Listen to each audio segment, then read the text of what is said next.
Jaden. I'm back with another video.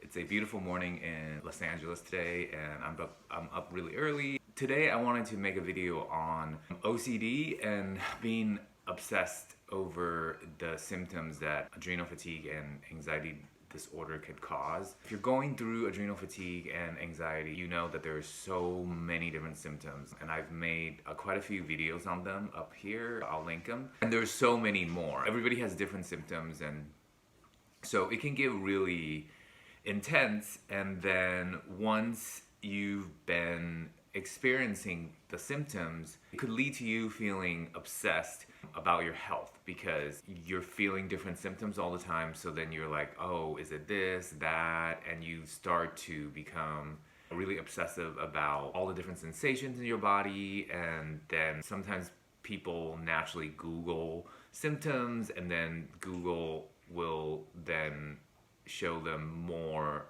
things that they could be afraid of, or different statistics, and it's just like a horrible downward cycle. I went through that, severely. I naturally have OCD anyways, which is, if you don't know, it's obsessive compulsive disorder, they call it. I can function very well with it. I've dealt with it my whole life, but things can get complicated when I am stressed and under anxiety. Then I'll tend to stress, and I'll tend to obsess over things more. So when I was going through this, it was very tough because these symptoms would trigger then my OCD, which I started obsessing over the symptoms on top of dealing with the symptoms itself. So, oh my gosh, if you're going through it, I totally relate, and my heart goes out to you. And I just want to share some of my experience with it, and then also how I slowly dealt with it and eventually recovered.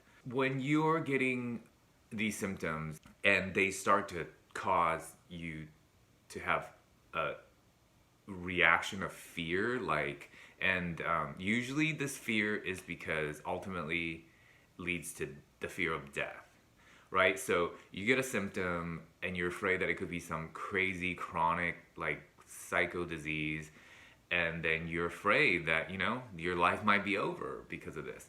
So what you do is you're trying to control something that you really have no control over. So you will look up these symptoms, you'll analyze them, and there's no end, because you will try to find self-reassurance through researching the symptoms, but then by the research you're going to get more info that makes this whole fear bigger, and you'll go from one symptom to another, and this is just non-stop, and then in the meantime, because this whole process is so stressful, that adds to your anxiety, and then it gets worse, and then you get more symptoms, and it's just, it's bad.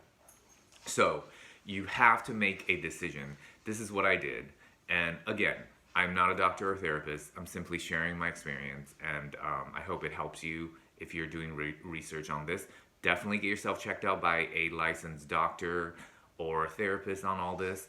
Don't obviously take my word for it, somebody on YouTube who has no medical credentials, but I did experience this so intensely that it's inspired me to start a YouTube channel, pretty much. So I'm just here to share that.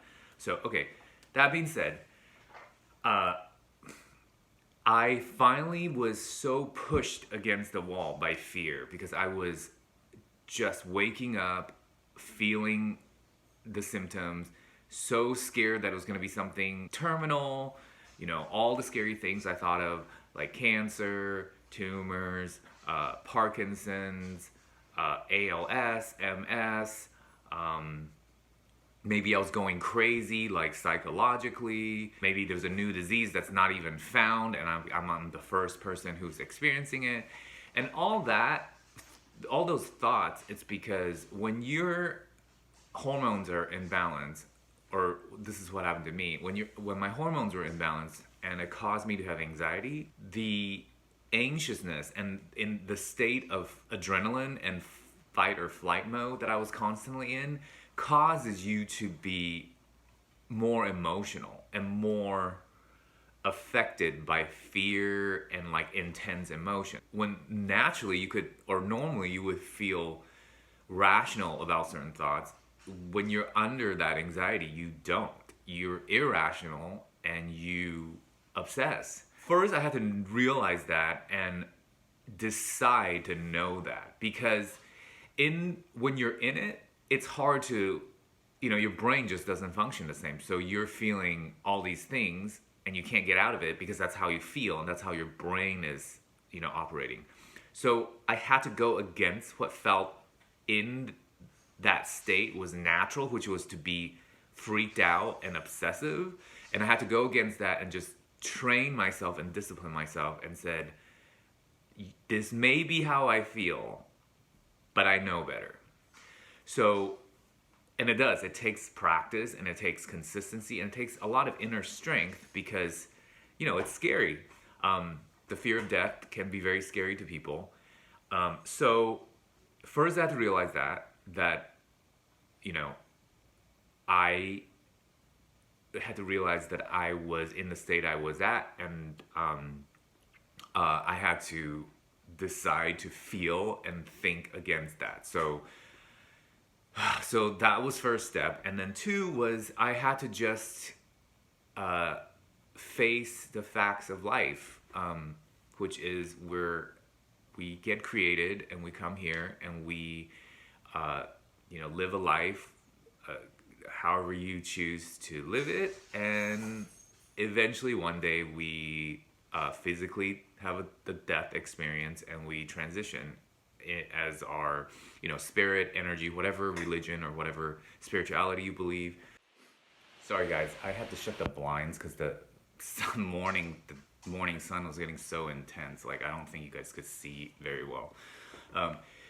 Yes, so ultimately we come here, we live our life, and none of us know really when we will pass and how it will be, right? That's for everyone, and there's no escaping that. That's just the way it is. So I had to face that fact and accept it and just know that in this present moment is all I really have. And yes, at first it was very tough because all the fears and all the, most of what society feels about that subject, there's a lot of grief and fear and sadness and stuff. And I just really had to come to a place in myself that I'm just gonna live because I'm fine now, and I'm gonna do my best to take care of myself, and that's all you can really do. That's all anyone can really do, and that's all anyone is doing. That thought brought relief because then I felt like I wasn't alone. Like, I'm just like anybody else who's living this life. So then that allowed me to kind of let go and just say, hey, I can only do so much researching. I can only do so much taking care of myself. And whatever's beyond my control is beyond my control. And all this obsessing and repetitive checkups when the doctors already said you're fine, all this repetitive researching was just not leading me anywhere. And if my fear was of death, and death means end of life, being that way was actually the worst I could do to myself, because living that way felt like I wasn't really living. So in a way, you're already dead if you live so horribly and under so much fear. So I had to recognize that, and then from there I said, I'm gonna do my best. I'm gonna start fresh. I'm gonna take care of myself, and what's done's already done, and nobody knows what the future holds. So I'm gonna do my best in this present moment. And when that opened up in me, I felt a lot more relaxed. And things magically started to get better from there. Because then I wasn't obsessing and I wasn't putting extra stress on myself anymore. And it allowed my mind, my body, the space to actually start doing whatever it needs to do to heal. I had already gotten checked by the doctor for all the vital stuff. So, I knew nothing was truly wrong with me, or I knew at least from what the doctor said. And that's a little segue, but you know, doctors are what if you trust in this doctor, they're providing a relief that ultimately you're giving to yourself, because you know the medicine isn't perfect. There could be things that they mislook, and that's where the obsession comes in, right? You're going, well, I got checked by a doctor, but now maybe something else, maybe they missed something. So all of this is really you. You know, so it's you making the decision to be okay. That's the most powerful thing. And then everything else kind of follows. So then I started trusting, oh, you know, my doctor said, you know, I was fine. Then I trusted that, you know, I can only do the best I can in this moment. And then I just trusted that I was just going to go on and enjoy my life and expressing myself and living the life I want until, you know, life shifts. And wherever that may be, I'll deal with it in that future present moment, which right now I have no control over. So that's kind of the key thing of my recovery. That was the key catalyst. I was in such dark times that I had no choice but to just let go, because carrying that darkness and fear and obsession was not leading me anywhere. It was only getting worse. So as soon as I let that go, realized that I was starting to make recovery gradually, because I wasn't obsessing. My body and mind was able to heal, and I started balancing out more. Then I was in an upward spiral instead of the downward spiral. I was seeing little signs that I was getting better, which then added natural reassurance to my feelings and my thoughts, and then I was less, even less obsessive, and then I was happier, and then my body felt better, and then I was in the upward spiral.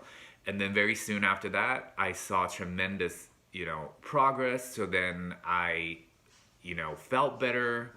Again, the better it gets, the better it gets, the worse it gets, the worse it gets. It's never the better it gets, then the worse it gets, or the worse it gets, the better it gets. No, it's always like attracts like.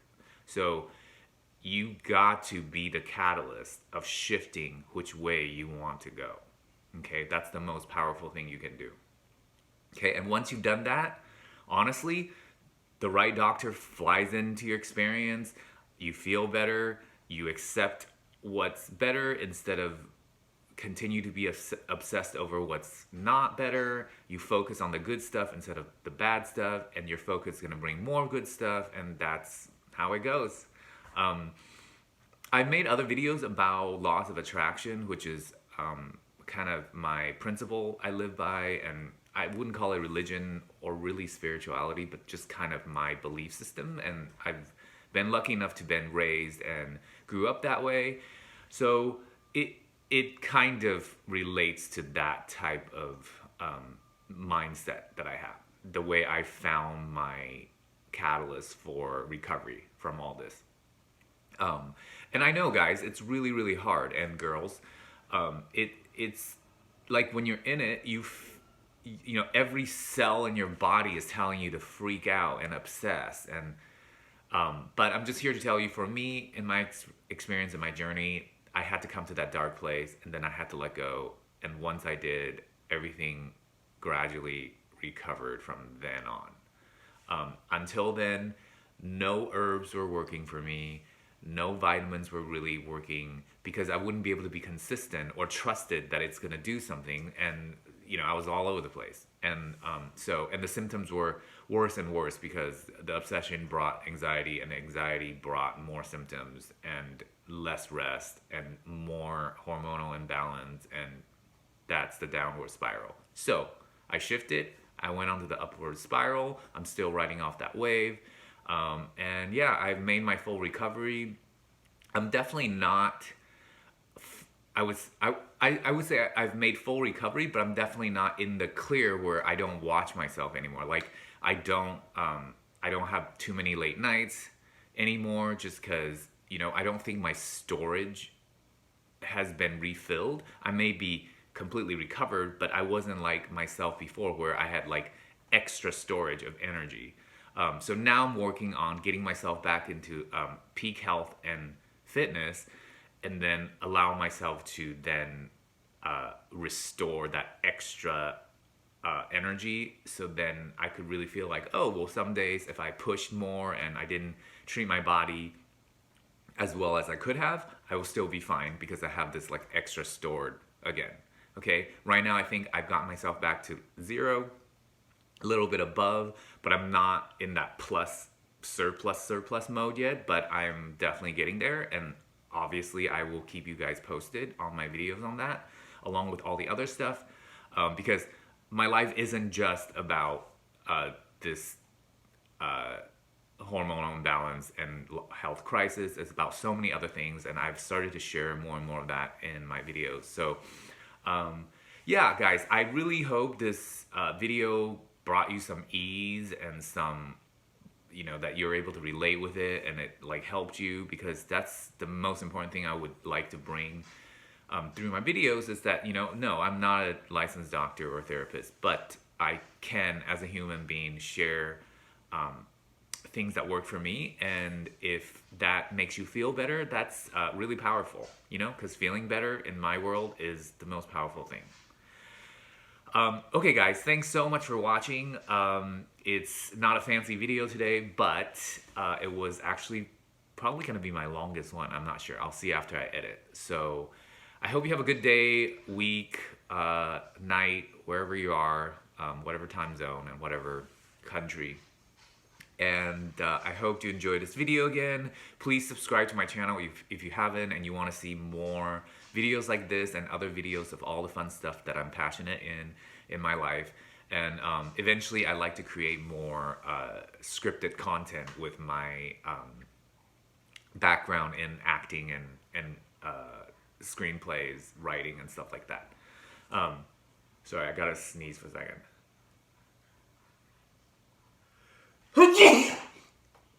Oh, allergies. Excuse me. Okay, so yes, have a great day. I hope you enjoyed the video. Give me a thumbs up if you like my video, and I will see you guys next time. Bye.